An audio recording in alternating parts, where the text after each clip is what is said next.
Gilliard. I got so much motherfucking design on right now. Break it down, bring it back, make it clap. I got 3 old thoughts, new block, where that thing. Bitches on my line, and you know. Yang filsafat dari sisi kebahasaan itu dari bahasa Yunani, yaitu filosofia. Philo yaitu cinta dan sophia yaitu kebijaksanaan atau kebenaran. Jadi filosofia adalah orang yang mencintai kebenaran sehingga berupaya memperoleh dan memilikinya. Kata filosofia ditransformasikan ke berbagai bahasa. Dalam bahasa Arab disebut falsafah. Dalam bahasa Indonesia disebut falsafat atau filsafat. Dalam bahasa Belanda dan Jerman disebut filosofi. 2. Dari sisi filsafat sebagai ilmu. Plato, filsuf besar Yunani, mengatakan filsafat adalah ilmu pengetahuan yang berusaha mencapai kebenaran yang asli, karena kebenaran mutlak di tangan Tuhan, atau dengan singkat dikatakan pengetahuan tentang segala yang ada.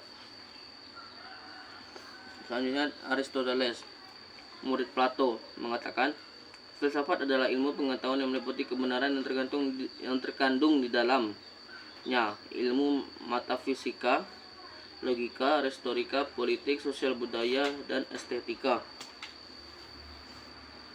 Yang ketiga yaitu Al-Farabi, filsuf besar Muslim dengan gelar Aristoteles kedua, mengatakan filsafat adalah pengetahuan tentang yang ada menurut hakikatnya yang sebenarnya.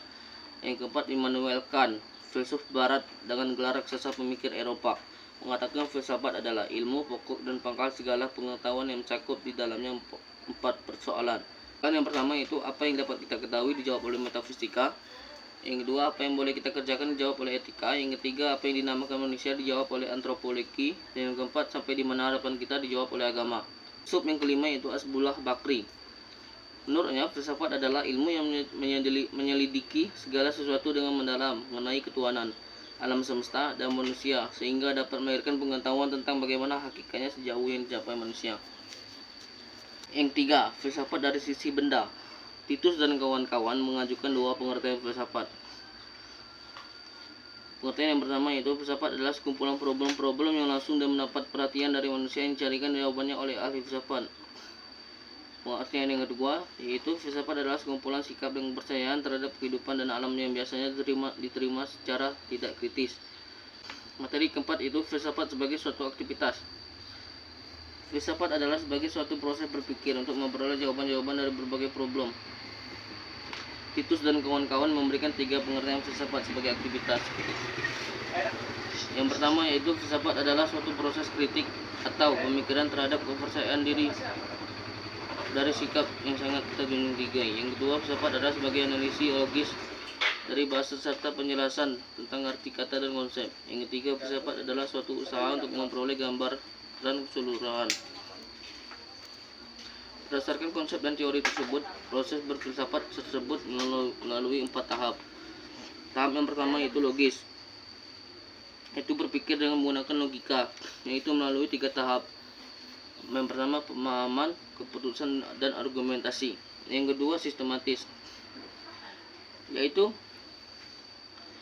berpikir melalui alur yang sistematik sehingga ditemukan adanya koheren di antara satu pertanyaan dengan pertanyaan lainnya. Tahap yang ketiga yaitu radikal, berpikir sampai kepada akar masalah. Dan tahap yang keempat yaitu universal, yaitu berpikir secara umum bukan khusus. Di sini perbedaannya ilmu berpikir secara khusus, filsafat berpikir secara umum. Sejarah timbulnya filsafat. Filsafat muncul sejak manusia ada dan sejak adanya pembicaraan manusia. Maka sejarah lahirnya filsafat di mana-mana Yunani, India, Persia. Karena filsafat memiliki kualifikasi tertentu, maka lahirnya filsafat diidentifikasikan dengan Yunani. Hal ini sesuai dengan karakter orang Yunani, ialah rasional. Apa yang menyebabkan lahirnya filsafat? Yang pertama yaitu pertentangan antara mitos dan logos. Di kalangan masyarakat Yunani dikenal adanya mitos sebagai suatu keyakinan lama yang berkembang dengan pesat, misalnya mitos kosmologi yang melukiskan kejadian alam.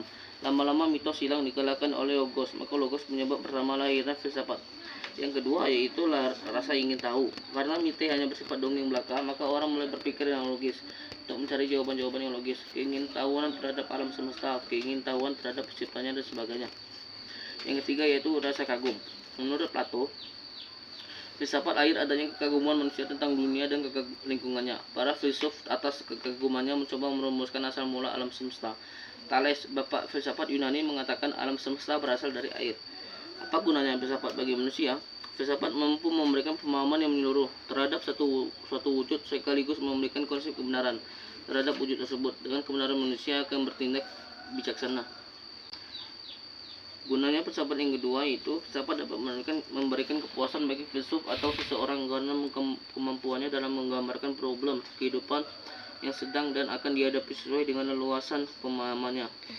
Yang ketiga yaitu filsafat dapat dijadikan sebagai bahan pijakan untuk merubah dunia. Karl Marx mengatakan filsafat tidak hanya menjelaskan pada dunia melainkan juga merubahnya. Bagaimana hubungan ilmu, filsafat, dan agama? Ilmu adalah sistem dari berbagai pengetahuan yang masing-masing mengenai suatu pengalaman tertentu yang disusun melalui sistem tertentu sehingga menjadi suatu kesatuan.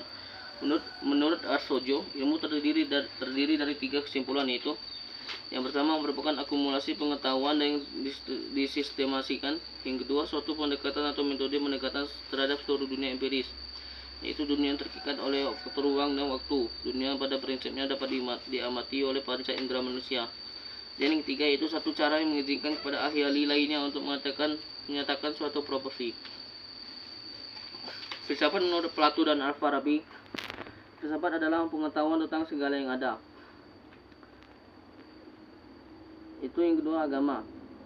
Terdapat perbedaan pengertian agama di kalangan tokoh agama. Hal ini disebabkan oleh perbedaan bidik terhadap agama. Agama diartikan secara praktis adalah suatu keyakinan akan adanya aturan atau jalan hidup yang bersumber dari suatu kekuatan yang absolut, dalam kurung Tuhan. Agama memiliki 4 perangkat sebagai berikut. Yang pertama, adanya pengatur atau Tuhan sebagai kebenaran yang pertama dan terakhir. Yang kedua, adanya aturan yang harus dipahami yang termaktub dalam kitab suci dan kebenarannya bersifat absolut. Yang ketiga, adanya seorang nabi sebagai pembawa aturan hukum. Yang keempat, adanya komunitas sebagai pelaksanaan aturan yang bersumber dari Tuhan. Ilmu mencari kebenaran dengan cara penyelidikan sesuai dengan eksistensinya yang berhubungan dengan alam empiris. Dalam penyelidikan ilmu selalu mencari hukum sebab akibat. Sebagai hukum sebab akibat, maka kebenarannya pasti ada. Agama menunjukkan konsep kebenaran bersumber pada wahyu, kebenaran yang bersifat mutlak, absolut sebagai kebenaran tertinggi. Jadi kesimpulannya yaitu pengetahuan lahir sejak manusia itu ada, sejak manusia berpikir, sejak manusia berinteraksi dengan alam. Sekian dari saya akhiri. Wabillahi taufiq wal hidayah. Wassalamualaikum warahmatullahi wabarakatuh.